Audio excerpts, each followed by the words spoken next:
ಗೊತ್ತು, ಆದ್ರೂ ಬಲವಾದ ಸಮರ್ಥನೆ.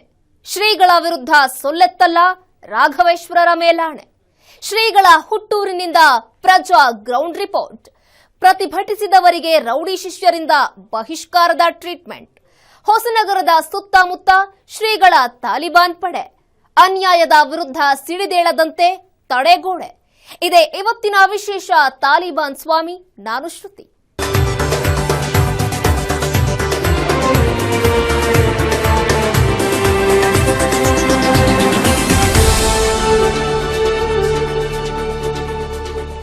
ಸಾವಿರದ 200 ವರ್ಷಗಳ ಅವಿಚ್ಛಿನ್ನ ಪರಂಪರೆ ಹೊಂದಿರುವ ಹೊಸನಗರದ ರಾಮಚಂದ್ರಾಪುರ ಮಠದ 36ನೇ ಪೀಠಾಧಿಪತಿಯಾಗಿರುವ ರಾಘವೇಶ್ವರ ಭಾರತಿ ಶ್ರೀಗಳು ಎದುರಿಸುತ್ತಿರುವ ಅತ್ಯಾಚಾರ ಪ್ರಕರಣ ಇಡೀ ಮಲೆನಾಡಿನ ಜನತೆಯಲ್ಲಿ ತಲೆ ತಗ್ಗಿಸುವಂತೆ ಮಾಡಿದೆ.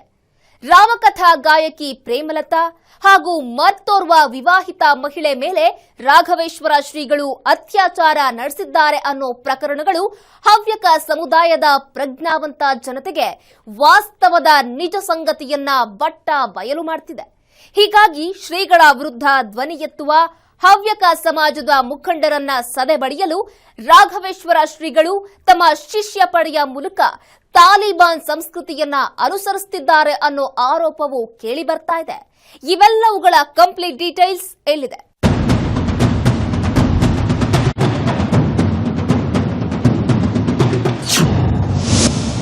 ತಪ್ಪೆಂದು ಗೊತ್ತು, ಆದ್ರೂ ಬಲವಾದ ಸಮರ್ಥನೆ.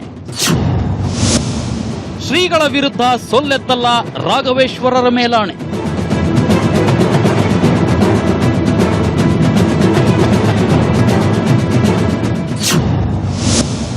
ಶ್ರೀಗಳ ಹುಟ್ಟೂರಿನಿಂದ ಪ್ರಜಾ ಗ್ರೌಂಡ್ ರಿಪೋರ್ಟ್. ಪ್ರತಿಭಟಿಸಿದವರಿಗೆ ರೌಡಿ ಶಿಷ್ಯರಿಂದ ಬಹಿಷ್ಕಾರದ ಟ್ರೀಟ್ಮೆಂಟ್.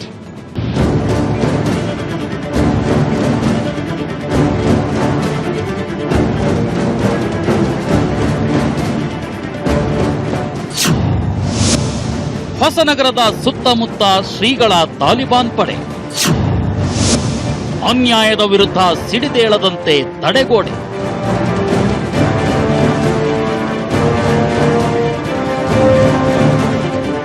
ರಾಮಚಂದ್ರಪುರ ಮಠ ಸದ್ಯ ರಾಜ್ಯದಲ್ಲಿ ಮಾತ್ರವಲ್ಲ, ಇಡೀ ದೇಶದಲ್ಲೇ ಭಾರೀ ಸುದ್ದಿಯನ್ನ ಮಾಡಿದೆ.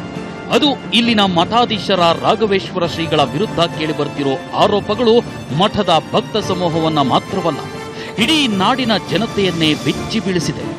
ಇದರೊಟ್ಟಿಗೆ ಮತ್ತೊಂದು ವಿಚಾರವೂ ಕೂಡ ಈಗ ಆತಂಕವನ್ನ ಸೃಷ್ಟಿ ಮಾಡಿದೆ. ಅದೇನಪ್ಪಾ ಅಂದ್ರೆ, ರಾಘವೇಶ್ವರ ಶ್ರೀಗಳು ಮಠದಲ್ಲಿ ತಾಲಿಬಾನ್ ಸಂಸ್ಕೃತಿಯಲ್ಲೇ ವರ್ತಿಸುತ್ತಿದ್ದಾರೆ ಅನ್ನೋದು. ಇದಕ್ಕೆ ಸಾಕ್ಷಿಯಾಗಿದ್ದೇ ಪ್ರಜಾ ಟಿವಿ ಶ್ರೀಗಳ ಹುಟ್ಟೂರಿನಲ್ಲಿ ಮಾಡಿದ ಗ್ರೌಂಡ್ ರಿಪೋರ್ಟ್.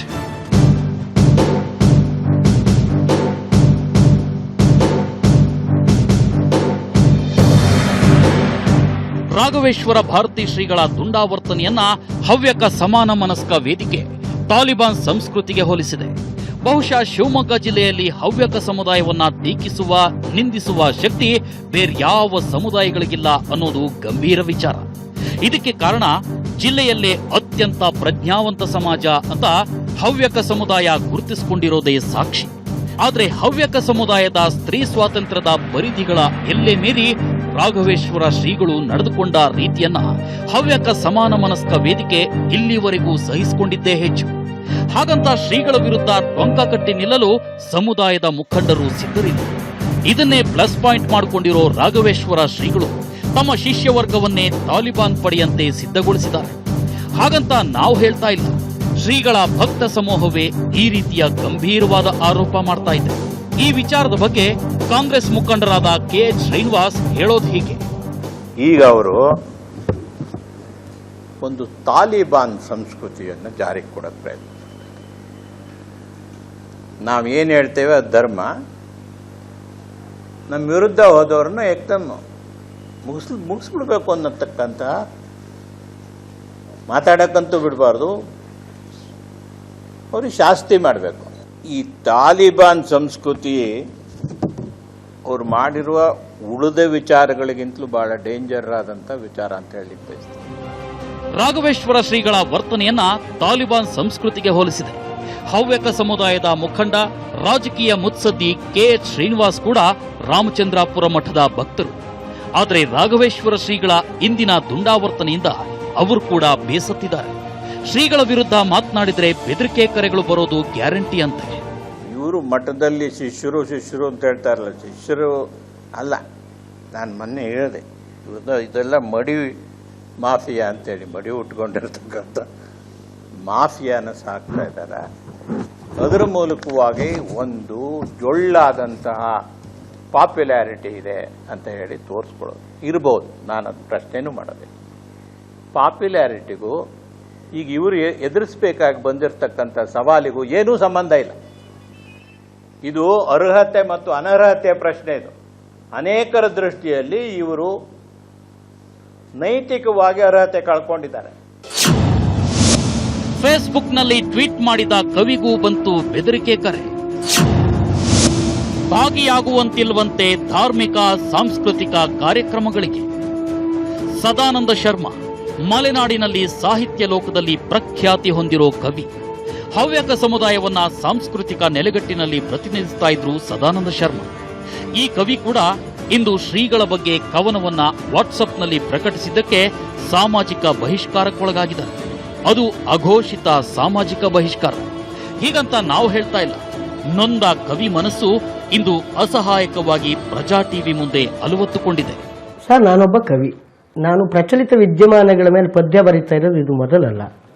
ಅನೇಕ ಸಂದರ್ಭಗಳಲ್ಲಿ ನಾನು ನನ್ನ ಅಭಿಪ್ರಾಯಗಳನ್ನು ಪದ್ಯ ಬರೀತೇನೆ. ಫೇಸ್ಬುಕ್ಕು, ವಾಟ್ಸಪ್ಪು ಇಂಥದ್ರಲ್ಲಿ ನನ್ನ ಕವನಗಳನ್ನು ಹಾಕ್ತೇನೆ. ಈ ಹಿಂದೆಯೂ ಕೂಡ ಅನೇಕ ಬಾರಿ ನಾನು ಕವನಗಳನ್ನು ಬರೆದಿದ್ದೇನೆ. ಮೊನ್ನೆ ಗಣೇಶ ಚೌತಿ ಹಿಂದಿನ ದಿವಸ ಬಂದಿದೆ ಗಣೇಶ ಚೌತಿ, ಕುಂದಿದೆ ಹವ್ಯಕ ಸ್ಫೂರ್ತಿ ಅಂತ ನನ್ನ ಸಹಜವಾದ ಭಾವನೆಗಳನ್ನು ವ್ಯಕ್ತಪಡಿಸಿ ಒಂದು ಪದ್ಯ ಬರೆದೆ, 2 ಪದ್ಯ ಬರೆದೆ. ಆ ಪದ್ಯ ಬರೆದು ರಾತ್ರಿ 12 ಗಂಟೆಗೆ ವಾಟ್ಸಪ್ಪು ಮತ್ತು ಫೇಸ್ಬುಕ್ಗೆ ನಾನು ನನ್ನ ಅಕೌಂಟ್ಗಳಲ್ಲಿ ಹಾಕಿ ಮಲಗಿದೆ. ಬೆಳಗ್ಗೆ 6-6:30ಗೆ ನನಗೆ ಫೋನ್ ಮೇಲೆ ಫೋನ್ ಬರೋಕ್ಕಿಡಿತು. ಏನು ಮಾಡಿದ್ಯಾ ನೀನು, ಬೆಂಕಿ ಕೊಡ್ತಾ ಇದೆಯಾ ಅಂತ. ಫೋನ್ ಮಾಡಿದ್ರು ನನ್ನ ಸ್ನೇಹಿತರು ಆಗಿದ್ದರು. ಅದನ್ನು ಕೇಳುವಾಗ ಯಾರೋ ಬಹಳ ಜನಕ್ಕೆ ನೋವಾಗಿದೆ, ಇದೇನೋ ದೊಡ್ಡ ಬುಗಿಲೇಳುತ್ತೆ ಅಂತ ಗೊತ್ತಾಗಿ ನಾನು ಅದನ್ನು ಡಿಲೀಟ್ ಮಾಡಿದೆ. ಆದರೆ ಅಲ್ಲಿಗೆ ಪ್ರಕರಣ ನಿಲ್ಲಿಲ್ಲ. ನನ್ನ ಬಗ್ಗೆ ವ್ಯಾಪಕ ಅಪಪ್ರಚಾರ ಮಾಡಿದರು. ಅವನು ಬರೆಯುವಾಗ ಸ್ಥಿತಿ ಸರಿ ಇರಲಿಲ್ಲ ಅವನು ಅಂತ ಅಸಭ್ಯವಾಗಿ ಅವಾಚ್ಯವಾಗೆಲ್ಲ ಮಾತಾಡಿದರು. ಅಘೋಷಿತ ಬಹಿಷ್ಕಾರ ಅಂದರೆ ದೊಡ್ಡ ದೊಡ್ಡ ಮುಖಂಡರೇ ಎಲ್ಲ ಸಭೆ ಸೇರಿ ನಮ್ಮ ಸ್ನೇಹಿತರನ್ನೆಲ್ಲ ಸೇರಿಸಿ ಇವನೇನೋ ಬಹಳ ದೊಡ್ಡ ಅಪರಾಧ ಮಾಡಿಬಿಟ್ಟಿದ್ದಾನೆ ಅಂತ ಚಿತ್ರಿಸ್ತಾ ಇದ್ದಾರೆ. ಸದಾನಂದ ಶರ್ಮಾ ಸಾಗರದಲ್ಲಿ ಪ್ರಜ್ಞಾಭಾರತಿ ಶಿಕ್ಷಣ ಸಂಸ್ಥೆ ನಡೆಸ್ತಾ ಇದ್ದು ಸಾಮಾಜಿಕ ಕಾರ್ಯಗಳಲ್ಲಿ ತಮ್ಮನ್ನ ತಾವು ತೊಡಗಿಸಿಕೊಂಡಿದ್ದಾರೆ. ಆದರೆ ಇತ್ತೀಚೆಗೆ ರಾಘವೇಶ್ವರ ಶ್ರೀಗಳ ಅತ್ಯಾಚಾರ ಪ್ರಕರಣದಿಂದ ನಲುಗಿದ ಹವ್ಯಕ ಸಮುದಾಯದ ಬಗ್ಗೆ ಸಾಮಾಜಿಕ ಜಾಲತಾಣಗಳಲ್ಲಿ ಕಾವ್ಯ ಪ್ರಕಟಿಸಿತು. ಈ ಬಗ್ಗೆ ರಾಘವೇಶ್ವರ ಶ್ರೀಗಳ ಭಕ್ತ ಸಮೂಹ ಕೊಲೆ ಬೆದರಿಕೆಯನ್ನ ಹಾಕಿತು. ಅಲ್ಲದೆ ಮಠದ ಧಾರ್ಮಿಕ ಕಾರ್ಯಗಳಲ್ಲಿ ಶರ್ಮರಿಗೆ ಅಘೋಷಿತ ಸಾಮಾಜಿಕ ಬಹಿಷ್ಕಾರವನ್ನೇ ಹಾಕಿತು. ಅವನು ಫೇಸ್ಬುಕ್ಕಲ್ಲಿ ಆ ಮೆಸೇಜ್ ಹಾಕಿದಂಥವನು ತನ್ನ ಮುಖ ತೋರಿಸಲಿಲ್ಲ. ನಾನು ಕವನ ಹಾಕುವಾಗ ನನ್ನ ಮುಖ ಇರುವ ನನ್ನ ಅಕೌಂಟಲ್ಲೇ ಹಾಕಿದ್ದೇನೆ. ಕವನದ ಕಡೆಯಲ್ಲಿ ನನ್ನ ಹೆಸರನ್ನು ಕೂಡ ಕಾಣಿಸಿದ್ದೇನೆ. ನಾನು ಎಲ್ಲೂ ಹೇಳಿ ಅಂತ. ಆದರೆ ನಿನ್ನೆ ಬಂದಿರೋ ಮೆಸೇಜಲ್ಲಿ ಅವನು ಹೇಳ್ತಾನೆ, ನೀನೊಬ್ಬ ಹೇಡಿ, ನೀನು ಷಂಡ, ನೀನು ಸಿಂಬಳದಲ್ಲಿ ಬಿದ್ದ ನೊಣ, ನೀನು ಸಮಾಧಾನವಾಗಿರೋಕ್ಕೆ ಬಿಡೋದಿಲ್ಲ, ನಿನಗೆ ಸರಿಯಾದ ಸೇವೆ ಮಾಡ್ತೇವೆ. ಅಂದರೆ ಈ ಹಿಂದೂ ಹೇಳಿದು ಸೇವೆ ಅಂದರೆ ನಿನಗೆ ಚಪ್ಪಲಿಯಲ್ಲಿ ಹೊಡಿತೇವೆ, ಚಪ್ಪಲಿ ಹಾರ ಹಾಕ್ತೇವೆ, ನಿನ್ನನ್ನು ಊರಲ್ಲಿ ತುಂಬ ಚಪ್ಪಲಿ ಹಾಕಿ ಮೆರವಣಿಗೆ ಮಾಡಿಸ್ತೇವೆ, ಇಂಥದ್ದನ್ನೆಲ್ಲ ಘೋಷಣೆ ಮಾಡಿದ್ರಲ್ಲ, ಅದನ್ನೇ ಮತ್ತೆ ಪುನರುಕ್ತಿ ಆಯಿತು. ಇದನ್ನು ಕಾಣುವಾಗ ನನ್ನ ಹೆಂಡತಿ, ನನ್ನ ಮಕ್ಕಳು, ನನ್ನ 15-16 ವರ್ಷದ ಶೈಕ್ಷಣಿಕ ಸಂಬಂಧದಲ್ಲಿ ನನ್ನೊಟ್ಟಿಗೆ ತುಂಬ ಆಪ್ತರಾಗಿ ಆತ್ಮೀಯರಾಗಿ ನನ್ನ ಕೆಲಸವನ್ನು ಬೆಂಬಲಿಸಿ ಬಂದಂಥ ಶಿಕ್ಷಕ ಸಮುದಾಯ, ನನ್ನ ಪೋಷಕರು, ನನ್ನ ವಿದ್ಯಾರ್ಥಿಗಳು ಎಲ್ಲರಿಗೂ ಸ್ವಲ್ಪ ಗಲಿಬಿಲಿ ಆಯಿತು. ಇದನ್ನೆಲ್ಲ ನೋಡ್ತಾ ಇದ್ರೆ ರಾಘವೇಶ್ವರ ಶ್ರೀಗಳು ನಿಜಕ್ಕೂ ತಾಲಿಬಾನ್ ಸಂಸ್ಕೃತಿಯನ್ನ ಮಠದಲ್ಲಿ ಚಾಚೂ ತಪ್ಪದೆ ಪಾಲಿಸ್ತಿದ್ದಾರೆ ಅನ್ನೋ ಮಾತುಗಳಿಗೆ ಜೀವ ತುಂಬುತ್ತಿರೋದು ಸುಳ್ಳಲ್ಲ.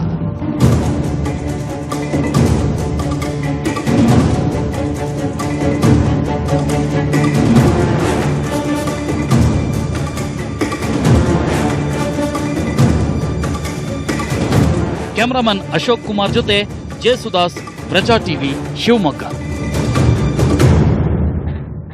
ಎಷ್ಟೇ ಅಲ್ಲ, ರಾಘವೇಶ್ವರ ಶ್ರೀಗಳ ವಿರುದ್ಧ 1998ರಲ್ಲೇ ದೂರೊಂದು ನೀಡಿದ್ರು. ಶ್ರೀಗಳನ್ನ ಆಗಲೇ ಪೀಠತ್ಯಾಗ ಮಾಡುವಂತೆ ಒತ್ತಾಯಿಸಲಾಗಿತ್ತು. ಅದರ ಕಂಪ್ಲೀಟ್ ಸ್ಟೋರಿ ತೋರ್ಸೋಕು ಮುನ್ನ ಸ್ಮಾಲ್ ಬ್ರೇಕ್.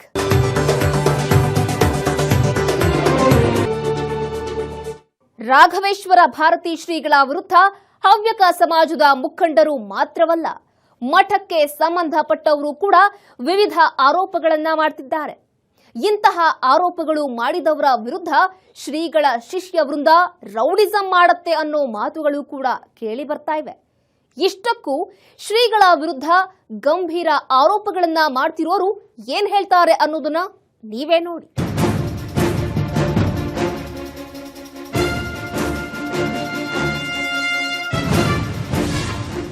ಶ್ರೀಗಳ ವಿರುದ್ಧ 1998ರಲ್ಲೇ ದೂರು ನೀಡಿದ್ರು ಇಳಿನಾರಾಯಣಪ್ಪ.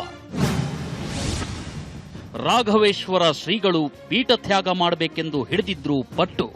ಹೌದು, ಹವ್ಯಕ ಸಮುದಾಯದ ಹಿರಿಯ ಮುಖಂಡ, ಪ್ರಜ್ಞಾವಂತ ರಾಜಕೀಯ ಮುತ್ಸದ್ದಿ ಅಂತ ಸಾಗರ ನಗರದಲ್ಲಿ ಹೆಸರು ಗಳಿಸಿರೋ ಇಳಿನಾರಾಯಣಪ್ಪ ರಾಮಚಂದ್ರಾಪುರ ಮಠದ ಪರಮ ಭಕ್ತರು. ಮಠದಲ್ಲಿನ ವಿವಿಧ ಉನ್ನತ ಹುದ್ದೆಗಳನ್ನು ಅಲಂಕರಿಸಿ ಜೀರ್ಣೋದ್ಧಾರಕ್ಕಾಗಿ ಶ್ರಮಿಸಿದವರು. ರಾಘವೇಶ್ವರ ಶ್ರೀಗಳ ಆಗಮನಕ್ಕೂ ಮುನ್ನ ಮಠದ ಜವಾಬ್ದಾರಿ ಹೊತ್ತಿದ್ರು ನಾರಾಯಣಪ್ಪ. ಆದರೆ ಮಠದ ಟ್ರಸ್ಟ್ನಲ್ಲಿದ್ದ ಹಣವನ್ನ ರಾಘವೇಶ್ವರ ಶ್ರೀಗಳಿಗೆ ನೀಡ್ತಿಲ್ಲ ಅನ್ನೋ ವಿಚಾರದಲ್ಲಿ ನಿಂದನೆಗಳನ್ನ ಎದುರಿಸಬೇಕಾಯಿತು ನಾರಾಯಣಪ್ಪ. ಇದೇ ಕಾರಣಕ್ಕೆ ಶ್ರೀಗಳು ಹಾಗೂ ಶ್ರೀಗಳ ಬೆಂಬಲಿಗರಿಂದ ಅವಮಾನಕ್ಕೊಳಗಾದರು. ಇದರಿಂದ ಬೇಸತ್ತ ನಾರಾಯಣಪ್ಪ 1998ರಲ್ಲಿ ರಾಘವೇಶ್ವರ ಶ್ರೀಗಳ ವಿರುದ್ಧ ದೂರು ನೀಡಿದ್ರು. ನಂತರ ಸಮಾಜದ ಮುಖಂಡರ ಮನವೊಲಿಕೆಯಿಂದಾಗಿ ಪ್ರಕರಣ ಹಿಂಪಡೆದಿದ್ರು. ಅವರು ಪೀಠಕ್ಕೆ ಬರೋ ಸಂದರ್ಭದಲ್ಲಿ ನಾನು ಕಾರ್ಯದರ್ಶಿಯಾಗಿ ಕೆಲಸ ಮಾಡಿದೆ. ಅದಾಗಿ ಸ್ವಲ್ಪ ದಿವಸಕ್ಕೆ ಈ ಸ್ವಾಮಿಗಳು ನಮ್ಮ ಹತ್ರ ಇರೋ ದುಡ್ಡು ಯಾರು ಹೇಳಿದ್ರು ಏನೋ ಅವರಿಗೆ ಗೊತ್ತಾಗಿ ನನ್ನ ತಂದು ಕೊಡು ಅಂತ ನನ್ನ ಹತ್ರನೇ ಕೇಳಿದರು. ಹಂಗೆ ಕೊಡೋಕ್ಕಾಗೋದಿಲ್ಲ, ಇದಕ್ಕೊಂದು ಕಮಿಟಿ ಇದೆ, ಆ ಕಮಿಟಿ ತೀರ್ಮಾನ ಆದ್ರೆ ಮಾತ್ರ ನಾವು ಮಾಡೋಕ್ಕೆ ಸಾಧ್ಯ, ಇಲ್ಲೋದ್ರೆ ಕೊಡೋಕ್ಕಾಗೋದಿಲ್ಲ ಅಂದೆ. ಆ ಮೀಟಿಂಗ್ನಲ್ಲಿ ಮಹಿಳಾ ಸಮಾಜದ ಕಟ್ಟಡಕ್ಕೆ ಕೊಡಬೇಕು ಈ ದುಡ್ಡು ಅಂತ ತೀರ್ಮಾನ ಆಯಿತು. ಅದೇ ಮಧ್ಯಾಹ್ನ ನಾನು ಸಾಗರದಲ್ಲಿ ಇದ್ದೆ, ಬಂದಿರಲಿಲ್ಲ. ಈ ಮನೆಗೆ ಬಂದರು ಒಂದು 60-70 ಜನ ನಮ್ಮ ಸಮಾಜದ ಹಿರಿಯರು. ಕಾರು ಗೀರು ಎಲ್ಲ ಹಾಕ್ಕೊಂಬಂದಾರ, 50-60 ಕಾರು. ಇಲ್ಲಿ ಬಂದು ಎಲ್ಲ ಧರಣಿ ಮಾಡಿದ್ದಾರೆ ನಮ್ಮ ಮನೆ ಸುತ್ತ. ನಾನು ಮನೆಯಲ್ಲಿಲ್ಲ. ನಾನು ಬರೋ ತಡ ಆಯಿತು. ಅಷ್ಟೊತ್ತಿಗೆ ಅವರೆಲ್ಲ ಹೋದರು. ಮನೆಯವ್ರನ್ನೆಲ್ಲ ಹೆದರಿಸಿ, ನೋಡಿ ಈ ಥರ ಆದ್ರೆ ನಿಮ್ಮ ಕಾಲು ಮುರಿತೇವೆ, ಹೇಳಿಬಿಡಿ ಅವರಿಗೆ ಅಂತ ಮನೆಯವರಿಗೆಲ್ಲ ಹೇಳಿದ್ರು. ಮನೆಯವರೆಲ್ಲ ಹೆದರಿದ್ರು. ನಾನು ಬಂದಮೇಲೆ ಇದೇ ಮಾತು ನಮ್ಗೆ ಹೇಳಿದ್ರು, ಹಿಂಗೆ ಕಾಲು ಮುರಿತಾರಂತೆ, ಹುಷಾರಿ ಅಂತ. ಕಡೆಗೆ ನಾನು ಎಲ್ಲರ ಹತ್ರ ಮಾತಾಡಿ ಏನು ಮಾಡಬೇಕಾಯ್ತು, ಕಡೆಗೆ ಎಲ್ಲರೂ ನೀವು ಫಿರ್ಯಾದಿ ಕೊಡೋದು ಸೂಕ್ತ ಅಂತ ಹೇಳಿದ್ರು. ನಾನು ಒಂದು ಫಿರ್ಯಾದಿ ಕೊಟ್ಟೆ, ಪೊಲೀಸ್ ಸ್ಟೇಷನಿಗೆ ಕೊಟ್ಟು ನಮಗೆ ರಕ್ಷಣೆ ಕೊಡಬೇಕು ಅಂತ ಕೇಳಿ ಒಂದಷ್ಟು ದಿವಸ ಇದು ನಡೆಯುತ್ತವೆ ವ್ಯವಹಾರ. ಅಂದು ಸ್ತ್ರೀಯರನ್ನ ದೂರವಿಟ್ಟಿದ್ದರು ಹಿರಿಯ ಸ್ವಾಮಿಗಳು. ಇಂದು ಗುರುಗಳಿಗೆ ಹತ್ತಿರವಿದ್ದಾರೆ ಮಹಿಳೆಯರು. ಹೌದು, ಹೀಗೊಂದು ಗಂಭೀರ ಆರೋಪ ಮಾಡಿದ್ದಾರೆ ಹವ್ಯಕ ಸಮುದಾಯದ ಹಿರಿಯ ಮುಖಂಡ ಇಳಿನಾರಾಯಣಪ್ಪ. ರಾಘವೇಶ್ವರ ಶ್ರೀಗಳಿಗೂ ಮುನ್ನ ಇದ್ದ ಗುರುಗಳು ಮಹಿಳೆಯರಿಂದ ಅಂತರ ಕಾಪಾಡಿಕೊಂಡಿದ್ರು. ಸ್ವಂತ ಅಮ್ಮನನ್ನು ಕೂಡ ಅವರು ಮಠದೊಳಗೆ ಬಿಟ್ಟುಕೊಳ್ಳಿಲ್ಲ. ಆದರೆ ರಾಘವೇಶ್ವರ ಶ್ರೀಗಳು ಮಹಿಳೆಯರನ್ನ ತಿಂಗಳಗಟ್ಲೆ ಮಠದಲ್ಲಿ ಬಿಟ್ಟುಕೊಳ್ಳೋ ಉದ್ದೇಶವೇನು? ಮಠದ ಪರಂಪರೆಗೆ ಇದು ತಕ್ಕುದಲ್ಲ ಅಂತ ನಾರಾಯಣಪ್ಪ ಅಭಿಪ್ರಾಯ ವ್ಯಕ್ತಪಡಿಸಿದ್ದಾರೆ. ನಾನು ಇದು ನಡೆದಿದ್ದು ಸರಿಯಲ್ಲ. ನಮ್ಮ ದೊಡ್ಡ ಸ್ವಾಮಿಗಳ ಕಾಲದಲ್ಲಿ ನಾನು ಮಠದಲ್ಲಿದ್ದೆ. ಏನು ನಡೀತಿತ್ತು ಅಂದರೆ ಹೆಂಗಸರನ್ನು ಒಂದು 10 ಮಾರು ದೂರದಲ್ಲಿ ಕುಂಡ್ರಿಸ್ತಿದ್ರು, ಹತ್ತಿರದ ಸೇರಿಸ್ತಿರಲಿಲ್ಲ. ಸ್ವತಃ ತಾಯೇ ಬಂದರೆ ಒಂದು ದಿವಸ ಮಾತ್ರ ಮಠದಲ್ಲಿ ಇರೋಕ್ಕೆ ಪರ್ಮಿಷನ್ನು, ಮಾರನೇ ದಿವಸ ಮನೆಗೆ ಹೋಗಬೇಕು, ಅವರು ಇಲ್ಲಿ ಇರಬಾರ್ದು. ಆ ಥರ ಮಾಡ್ತಿದ್ರು. ನಾನು ನೋಡಿದ್ದೀನಿ ಅದನ್ನು ಕಣ್ಣಾಗಿ. ಇದು ಇವ್ರ ಕಾಲದಲ್ಲಿ ಅದೆಲ್ಲ ಭಾಳ ಹತ್ತಿರದವರೆಗೂ ಬರ್ತಿದ್ರು, ತಿಂಗಳಗಟ್ಟಲೆ ಮಠದಲ್ಲಿ ಉಳ್ಕೋತಿದ್ರು. ಇವೆಲ್ಲ ನಡೀತಿದ್ದು ನಾನು ನೋಡಿದ ಮಾತಿದ್ದು. ನಾನು ಭಾಳ ಹೋಗ್ತಿರ್ಲಿಲ್ಲ. ನಾನು ಹೋದ ಕಾಲದಲ್ಲಿ ಇದನ್ನೆಲ್ಲ ನೋಡಿದೆ. ಹಿಂದಿನ ಸ್ವಾಮಿಗಳ ಹತ್ರ ಸೇರಿಸ್ತಿರಲಿಲ್ಲ, ಹೆಂಗಸರನ್ನ ಹತ್ರ ಸೇರಿಸ್ತಿರಲಿಲ್ಲ. ಸ್ವತಃ ತಾಯಿನೇ ಮನೆ ಕಳಿಸಿದ್ದು ನಾನು ನೋಡಿದ್ದೇನೆ. ಒಂದೇ ದಿವಸ ಇರೋದಕ್ಕೆ ಅವಕಾಶ, ಮಠದಲ್ಲಿ ಆಮೇಲೆ ನಡೆದು ಬಿಡು ಮಠಕ್ಕೆ ಮನೆಗೆ ಅಂತ ಹೇಳಿ ಕಳಿಸ್ತಿದ್ರು ಸ್ವತಃ ತಾಯಿನ. ಮತ್ತು ಅವರು ಪೂರ್ವಾಶ್ರಮದವ್ರನ್ನ ಯಾರನ್ನೂ ಹತ್ರ ಇಟ್ಕೊಳ್ಳಿಲ್ಲ ಆ ಸ್ವಾಮಿಗಳು. ಇವರು ಪೂರ್ವಾಶ್ರಮದವ್ರನ್ನ ಎಲ್ಲರನ್ನೂ ಇಟ್ಕೊಂಡಿದ್ದಾರೆ. ಇಷ್ಟೇ ವ್ಯತ್ಯಾಸ ಅವರಿಗೂ ಇವರಿಗೂ. ಚಾರ್ಜ್ ಶೀಟ್ನಲ್ಲಿ ಆರೋಪ ಸಾಬೀತು. ಪೀಠ ತ್ಯಾಗ ಮಾಡಿದರೆ ಒಳಿತು. ರಾಮಚಂದ್ರಾಪುರ ಮಠದ ರಾಘವೇಶ್ವರ ಶ್ರೀಗಳು ಅತ್ಯಾಚಾರ ಆರೋಪ ಎದುರಿಸುತ್ತಿದ್ದಂತೆ ಹವ್ಯಕ ಸಮುದಾಯದಲ್ಲಿ ಪರ ವಿರೋಧದ ಆರೋಪ ಪ್ರತ್ಯಾರೋಪಗಳು ಮುಂದುವರೆದಿವೆ. ಮಠದ ದಿಗ್ದರ್ಶಕ ಸಮಿತಿ ಸದಸ್ಯರಾಗಿರೋ ಮಾಜಿ ಸಚಿವ ಕೆಎಚ್ ಶ್ರೀನಿವಾಸ್ ರಾಘವೇಶ್ವರ ಶ್ರೀಗಳು ಮತ್ತು ಶಿಷ್ಯರ ವಿರುದ್ಧ ತೀವ್ರ ವಾಗ್ದಾಳಿ ನಡೆಸಿದ್ದಾರೆ.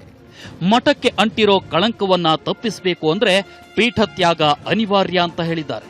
ಇನ್ನು ಪೀಠತ್ಯಾಗ ಮಾಡೋದ್ರಿಂದ ಶ್ರೀಗಳಿಗಿರೋ ಗೌರವ ಪ್ರತಿಷ್ಠೆ ಕಡಿಮೆಯಾಗೋದಿಲ್ಲ. ಈ ನಿಟ್ಟಿನಲ್ಲಿ ಹವ್ಯಕ ಸಮುದಾಯವನ್ನ ಜಾಗೃತಗೊಳಿಸಲು ಪ್ರಜ್ಞಾವಂತ ಹವ್ಯಕರು ಮುಂದಾಗಬೇಕು ಅಂತ ಶ್ರೀನಿವಾಸ್ ನುಡಿದಿದ್ದಾರೆ. ಆದ್ರೆ ಅವರಿಗೆ ಮಠದ ಶಿಷ್ಯರು ಬೆದರಿಸೋ ತಂತ್ರ ಜಾರಿಗೊಳಿಸಿದಾರಂತೆ. ನನಗೂ ಕೂಡ ಬೆದರಿಕೆ ಕರೆಗಳು ಬರ್ತಿದ್ದು ಮಠದ ಶಿಷ್ಯರು ತಾಲಿಬಾನ್ ಸಂಸ್ಕೃತಿ ಜಾರಿಗೊಳಿಸಲು ಹೊರಟಿದ್ದಾರೆ. ಧರ್ಮದ ಹೆಸರಿನಲ್ಲಿ ಮಡಿ ಮಾಫಿಯಾದಲ್ಲಿ ತೊಡಗಿಸಿಕೊಂಡಿದ್ದಾರೆ. ಶಿಷ್ಯ ಸಮೂಹದ ಬಲ ಪ್ರದರ್ಶನದಿಂದ ಶ್ರೀಗಳು ಗೆಲ್ಲಲು ಸಾಧ್ಯವಿಲ್ಲ ಅಂತ ಶ್ರೀನಿವಾಸ್ ಪತ್ರಿಕಾಗೋಷ್ಠಿಯಲ್ಲಿ ತಮ್ಮ ಅಳಲು ತೋಡಿಕೊಂಡಿದ್ರು. ಈ ತಾಲಿಬಾನ್ ಸಂಸ್ಕೃತಿ ಅವ್ರು ಮಾಡಿರುವ ಉಳಿದ ವಿಚಾರಗಳಿಗಿಂತಲೂ ಬಹಳ ಡೇಂಜರ್ ಆದಂಥ ವಿಚಾರ ಅಂತ ಹೇಳಲಿಕ್ಕೆ ಬಯಸ್ತಾರೆ. ಇವರು ಮಠದಲ್ಲಿ ಶಿಷ್ಯರು ಅಂತ ಹೇಳ್ತಾರಲ್ಲ, ಶಿಷ್ಯರು ಅಲ್ಲ. ನಾನು ಮೊನ್ನೆ ಹೇಳಿದೆ, ಇದೆಲ್ಲ ಮಡಿ ಮಾಫಿಯಾ ಅಂತೇಳಿ, ಮಡಿ ಉಟ್ಕೊಂಡಿರ್ತಕ್ಕಂಥ ಮಾಫಿಯಾನ ಸಾಕ್ತಾ ಇದ್ದಾರೆ. ಅದರ ಮೂಲಕವಾಗಿ ಒಂದು ಜೊಳ್ಳಾದಂತಹ ಪಾಪ್ಯುಲಾರಿಟಿ ಇದೆ ಅಂತ ಹೇಳಿ ತೋರಿಸ್ಕೊಳ್ಳೋದು ಇರ್ಬೋದು. ನಾನು ಅದು ಪ್ರಶ್ನೆನೂ ಮಾಡೋದಿಲ್ಲ. ಪಾಪ್ಯುಲಾರಿಟಿಗೂ ಈಗ ಇವರು ಎದುರಿಸಬೇಕಾಗಿ ಬಂದಿರತಕ್ಕಂಥ ಸವಾಲಿಗೂ ಏನೂ ಸಂಬಂಧ ಇಲ್ಲ. ಇದು ಅರ್ಹತೆ ಮತ್ತು ಅನರ್ಹತೆಯ ಪ್ರಶ್ನೆ. ಇದು ಅನೇಕರ ದೃಷ್ಟಿಯಲ್ಲಿ ಇವರು ನೈತಿಕವಾಗಿ ಅರ್ಹತೆ ಕಳ್ಕೊಂಡಿದ್ದಾರೆ. ಇದೀಗ ಪ್ರೇಮಲತಾ ಮೇಲಿನ ಅತ್ಯಾಚಾರ ಪ್ರಕರಣದಲ್ಲಿ ರಾಘವೇಶ್ವರ ಶ್ರೀಗಳ ವಿರುದ್ಧ ಸಿಐಡಿ ಪೊಲೀಸರು ಸಲ್ಲಿಸಿರೋ ಚಾರ್ಜ್ ಶೀಟ್ನಲ್ಲಿ ಆರೋಪಗಳು ಸಾಬೀತಾಗಿವೆ. ಇನ್ನಾದರೂ ಶ್ರೀಗಳು ಪೀಠ ತ್ಯಾಗ ಮಾಡಲಿ ಅನ್ನೋದು ಸಮಾನ ಮನಸ್ಕರ ಆಗ್ರಹವಾಗಿದೆ. ನಿಜವಾಗಲೂ ರಾಮನ ಪೂಜೆನ ಇವರು ಮಾಡ್ತಾರೆ, ಆ ಆದರ್ಶ ಇವರಿಗಿದೆ ಅಂತ ಹೇಳಾದರೆ ಇವರು ಪೀಠ ತ್ಯಾಗವನ್ನು ಇವರು ಮಾಡಬೇಕಾಗ್ತದೆ. ಯಾಕೆಂದರೆ ನೋಡಿ, ಸನ್ಯಾಸಿಗೆ ಬೇಕಾಗಿರುವಂಥದ್ದು ಭಾಳ ಮುಖ್ಯವಾಗಿ ಬ್ರಹ್ಮಚರ್ಯ. ಆ ಬ್ರಹ್ಮಚರ್ಯವನ್ನೇ ಪ್ರಶ್ನೆ ಮಾಡಿ ಇವತ್ತು ಆ ಪ್ರೇಮಲತಾ ಅವರು ಕೇಸನ್ನು ದಾಖಲಿಸಿದರು. ಈಗೊಂದೇ ಮೊನ್ನೆ ಶನಿವಾರ ದಿವಸ ಚಾರ್ಜ್ ಶೀಟ್ ಆಗಿದೆ.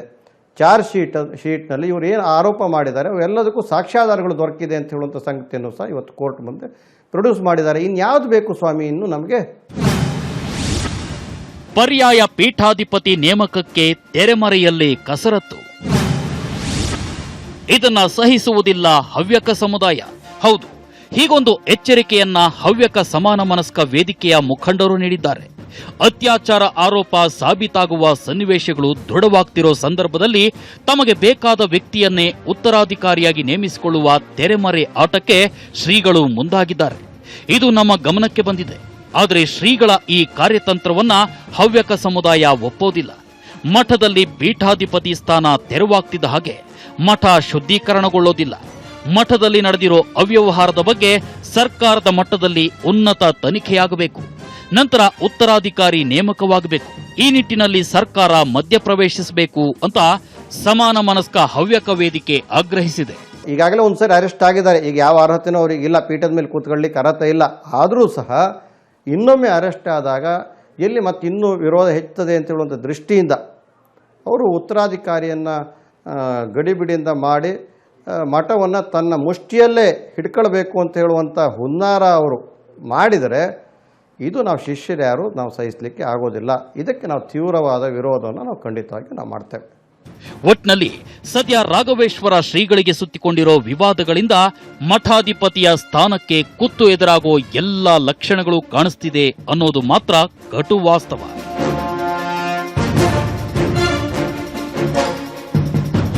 ಕ್ಯಾಮರಾಮನ್ ಅಶೋಕ್ ಕುಮಾರ್ ಜೊತೆ ಜೇಸುದಾಸ್, ಪ್ರಜಾ ಟಿವಿ, ಶಿವಮೊಗ್ಗ.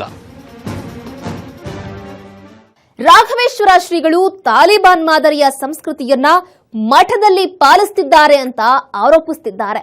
ಆದ್ರೆ ಶ್ರೀಗಳ ಹುಟ್ಟೂರಿನಲ್ಲಿ ಮಾತ್ರ ಪರಿಸ್ಥಿತಿ ಬೇರೆಯದ್ದೇ ಇದೆ. ಇಷ್ಟಕ್ಕೂ ಶ್ರೀಗಳ ಹುಟ್ಟೂರಿನಲ್ಲಿರುವ ಭಕ್ತರು ಹೇಳೋದೇನು ಅನ್ನೋದನ್ನ ತೋರಿಸೋಕು ಮುನ್ನ ಮತ್ತೊಂದು ಬ್ರೇಕ್. ರಾಘವೇಶ್ವರ ಶ್ರೀಗಳ ವಿರುದ್ಧ ಆರೋಪಗಳ ಸುರಿಮಳೆಗೆ ಸುರಿತಾ ಇದೆ. ಆದ್ರೆ ಶ್ರೀಗಳ ಹುಟ್ಟೂರಿನಲ್ಲಿ ಜನರು ಮಾತ್ರ ಇಂದಿಗೂ ಕೂಡ ಶ್ರೀಗಳ ಮಾತಿನಂತೆಯೇ ನಡೀತಾ ಇದ್ದಾರೆ. ಅಷ್ಟೇ ಅಲ್ಲ, ಶ್ರೀಗಳಂದ್ರೆ ಚದರವಳ್ಳಿ ಗ್ರಾಮಸ್ಥರಿಗೆ ಎಲ್ಲಿಲ್ಲದ ಭಕ್ತಿ ಗೌರವಗಳಿವೆ. ಇಷ್ಟಕ್ಕೂ ಶ್ರೀಗಳ ಹುಟ್ಟೂರಿನಲ್ಲಿ ಶ್ರೀಗಳ ಬಗ್ಗೆ ಏನ್ ಹೇಳ್ತಾರೆ ಅನ್ನೋದನ್ನ ನೀವೇ ನೋಡಿ.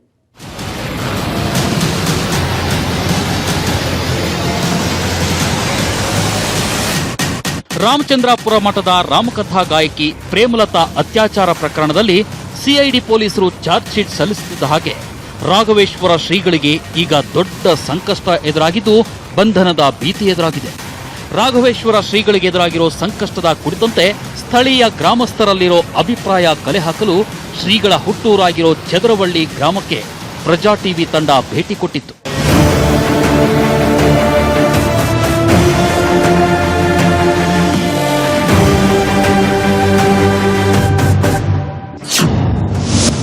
ಸೌಂದರ್ಯದ ಹಾಸಿನಲ್ಲಿ ಹೊದ್ದು ಮಲಗಿದೆ ಚದರವಳ್ಳಿ ಗ್ರಾಮ. ರಾಘವೇಶ್ವರ ಭಾರತಿ ಶ್ರೀಗಳಿಗೆ ಇದುವೇ ಜನ್ಮಧಾಮ.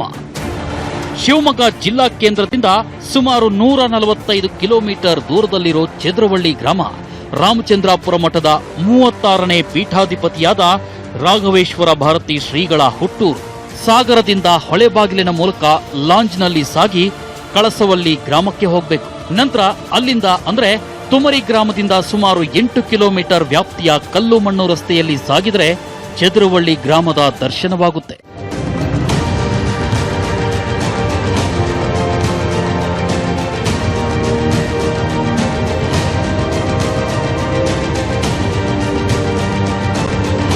ಚದರವಳ್ಳಿ ಗ್ರಾಮದಲ್ಲಿ ಶ್ರೀನಿವಾಸ್ ಭಟ್ ಮತ್ತು ವಿಜಯ ಎಂಬುವವರಿಗೆ ಹುಟ್ಟಿದ 4 ಮಕ್ಕಳಲ್ಲಿ ಹಿರಿಯ ಪುತ್ರನಾಗಿ ಜನಿಸಿದವರೇ ರಾಘವೇಶ್ವರ ಶ್ರೀಗಳು. ಚದರವಳ್ಳಿ ಗ್ರಾಮದ ಸರ್ಕಾರಿ ಹಿರಿಯ ಪ್ರಾಥಮಿಕ ಶಾಲೆಯಲ್ಲಿ 7ನೇ ತರಗತಿವರೆಗೆ ವ್ಯಾಸಂಗ ಮಾಡಿದರು. ಇವರು ಪ್ರೌಢಶಾಲೆಯವರೆಗೆ ಸಾಂಪ್ರದಾಯಿಕ ಶಿಕ್ಷಣವನ್ನು ಪಡೆದರು. ಗೋಕರ್ಣ ಮತ್ತು ವಾರಣಾಸಿಯಲ್ಲಿ ವೈದಿಕ ಶಿಕ್ಷಣವನ್ನ ಪಡೆದು ತಮ್ಮ 18ನೇ ವಯಸ್ಸಿನಲ್ಲಿ ಬ್ರಹ್ಮ ಐಕ್ಯ ಶ್ರೀ ಶ್ರೀ ರಾಘವೇಂದ್ರ ಭಾರತಿ ಸ್ವಾಮಿಗಳಿಂದ ಸನ್ಯಾಸತ್ವ ಸ್ವೀಕರಿಸಿದರು.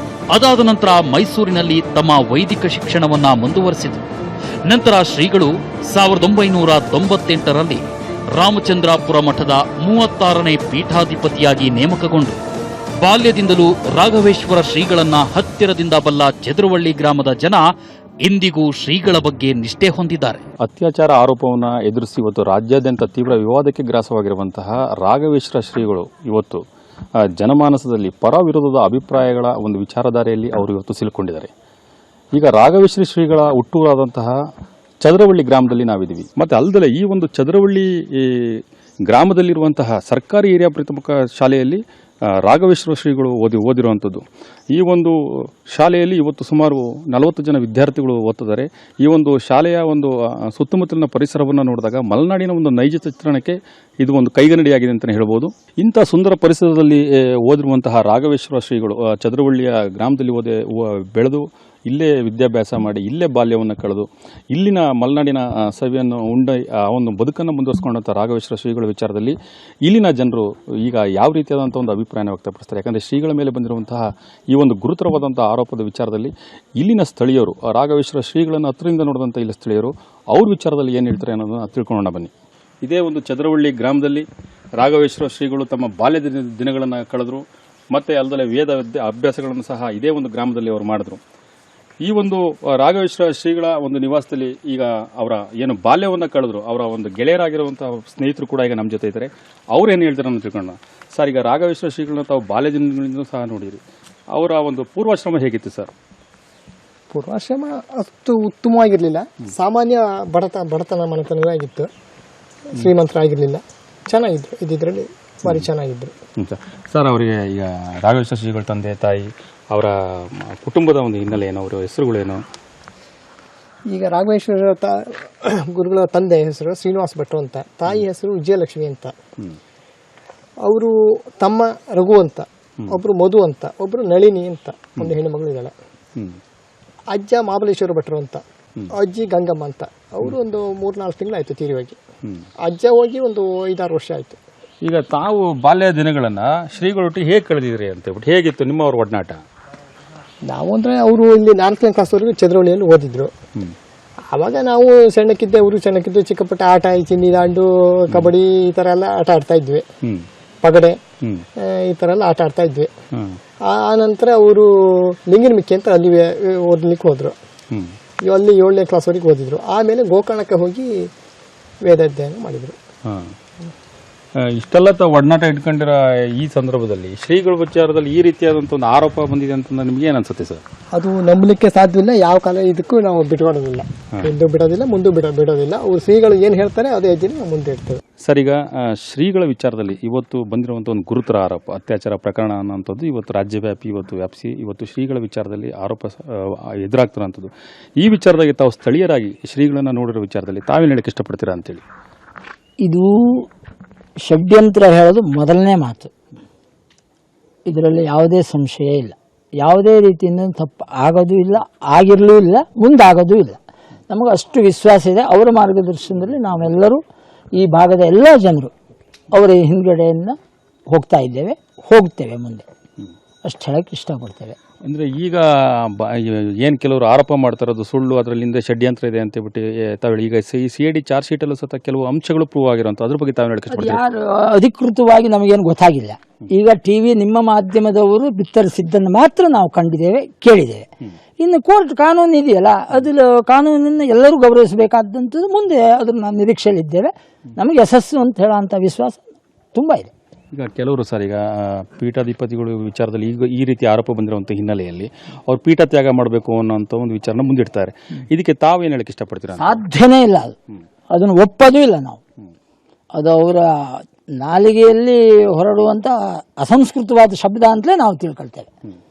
ಈಗ ಶ್ರೀಗಳ ವಿಚಾರದಲ್ಲಿ ತಮ್ಮ ಒಂದು ಮುಂದಿನ ಅವ್ರಿಗೆ ತಾವು ಯಾವ ರೀತಿಯಾಗಿ ಸಾಥ್ ನೀಡ್ತೀರಿ ಅಂತ ಹೇಳ್ಬಿಟ್ಟು ಅವ್ರು ಏನು ಮಾರ್ಗದರ್ಶನ ನೀಡ್ತಾರೋ, ಏನು ಹೆಜ್ಜೆ ಹಾಕಬೇಕು ಹೇಳ್ತಾರೋ ಆ ಹೆಜ್ಜೆನ ನಾವು ಹಾಕ್ತೇವೆ.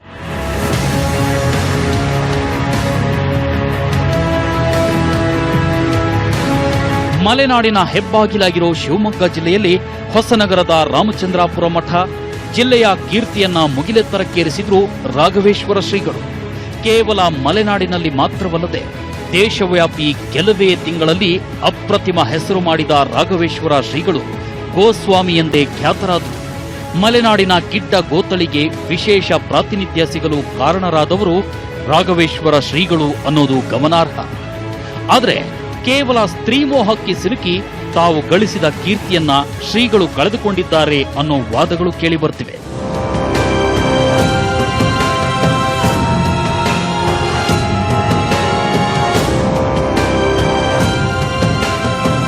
ಸದ್ಯಕ್ಕೆ ಮಲೆನಾಡಿನಲ್ಲಿ ರಾಘವೇಶ್ವರ ಶ್ರೀಗಳ ವಿರುದ್ಧದ ಅತ್ಯಾಚಾರ ಆರೋಪದ ಬಗ್ಗೆ ಹವ್ಯಕ ಸಮುದಾಯದಲ್ಲಿ ಪರ ವಿರೋಧದ ಅಭಿಪ್ರಾಯಗಳು ಭುಗಿಲೆದ್ದಿವೆ.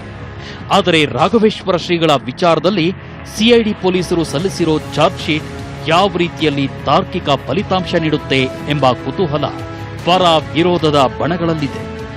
ಸದ್ಯದ ಪರಿಸ್ಥಿತಿಯಲ್ಲಿ CID ಪೊಲೀಸರು ಸಲ್ಲಿಸಿರೋ ಚಾರ್ಜ್ ಶೀಟ್ ಸಮಾನ ಮನಸ್ಕ ಹವ್ಯಕ ವೇದಿಕೆಗೆ ಪ್ರಾಥಮಿಕ ಜಯ ಸಿಗುವಂತೆ ಮಾಡಿದೆ. ಆದರೆ ಮುಂದಿನ ನ್ಯಾಯಾಂಗ ವಿಚಾರಣೆಯಲ್ಲಿನ ಬೆಳವಣಿಗೆ ಶ್ರೀಗಳ ಪರವಾಗುತ್ತೋ ಅಥವಾ ವಿರೋಧವಾಗುತ್ತೋ ಅನ್ನೋ ಆತಂಕ, ಕುತೂಹಲಗಳು ಪ್ರಜ್ಞಾವಂತ ಹವ್ಯಕ ಸಮುದಾಯವನ್ನ ಕಾಡ್ತಿರೋದು ಮಾತ್ರ ವಾಸ್ತವದ ಸತ್ಯ. ಕ್ಯಾಮರಾಮನ್ ಅಶೋಕ್ ಕುಮಾರ್ ಜೊತೆ ಜೇಸುದಾಸ್, ಪ್ರಜಾ ಟಿವಿ, ಶಿವಮೊಗ್ಗ.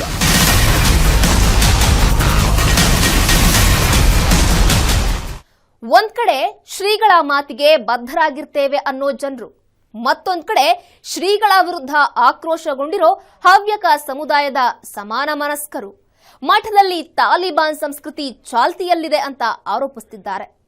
ಇವೆಲ್ಲವುಗಳನ್ನ ನೋಡ್ತಾ ಇದ್ರೆ ಶ್ರೀಗಳು ಪೀಠತ್ಯಾಗ ಮಾಡುವ ಪರಿಸ್ಥಿತಿ ಸದ್ಯದಲ್ಲೇ ಎದುರಾಗತ್ತಾ ಅನ್ನೋ ಪ್ರಶ್ನೆಯೂ ಕೂಡ ಸದ್ಯ ಕುತೂಹಲವನ್ನ ಹುಟ್ಟಿಹಾಕಿದೆ. ಇದೇ ಇವತ್ತಿನ ವಿಶೇಷ ತಾಲಿಬಾನ್ ಸ್ವಾಮಿ. ನಿಖರ ಸುದ್ದಿಗಾಗಿ ನೋಡ್ತಾ ಇರಿ ಪ್ರಜಾ ಟಿವಿ.